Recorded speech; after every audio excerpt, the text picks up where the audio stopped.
એનું નામ છે ફાસ્ટુ અને એક્સપ્રેસ. હન્ટ્રિક શિકારી જંગલમાં શિકાર કરવા ગયો. બપોરના તાપમાં તે ઝાડ નીચે બેઠા બેઠા આરામ કરતો હતો. થોડેક દૂર એક્સપ્રેસ ડોગી ઊભો રહ્યો.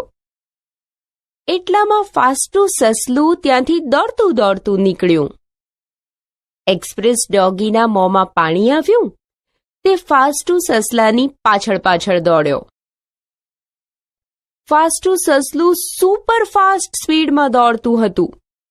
એક્સપ્રેસ ડોગીએ તેનો પીછો કર્યો પણ પકડી ન શક્યો. ફાસ્ટુ સસલું તો જંગલની બહાર નીકળી ગયું. થાકીને એક્સપ્રેસ ડોગી ચાલતો ચાલતો પાછો ફર્યો. હન્ટ્રિક શિકારીએ જોયું તો એક્સપ્રેસ ડોગી ખાલી હાથે ધીમે ધીમે આવતો હતો. હન્ટ્રિક શિકારીએ હસતા હસતા કહ્યું, કેમ એક્સપ્રેસ ડોગી, આટલું નાનું સરખું સસલુંય તમે પકડી ન શક્યા? એક્સપ્રેસ ડોગી કહે, અરે ભલા માણસ, હું દોડતો હતો એને મારવા માટે.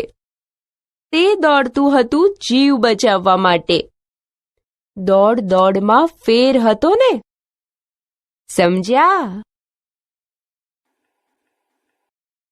જવાબ આપો. 1. ચિત્ર 5 જોઈ તમને શો વિચાર આવ્યો? 2. વાર્તાનું કયું વાક્ય તમને યાદ રહી ગયું?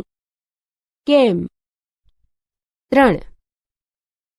તમારી પાછળ કૂતરું દોડે તો તમે ખૂબ વધારે ઝડપથી દોડી શકો? કેમ?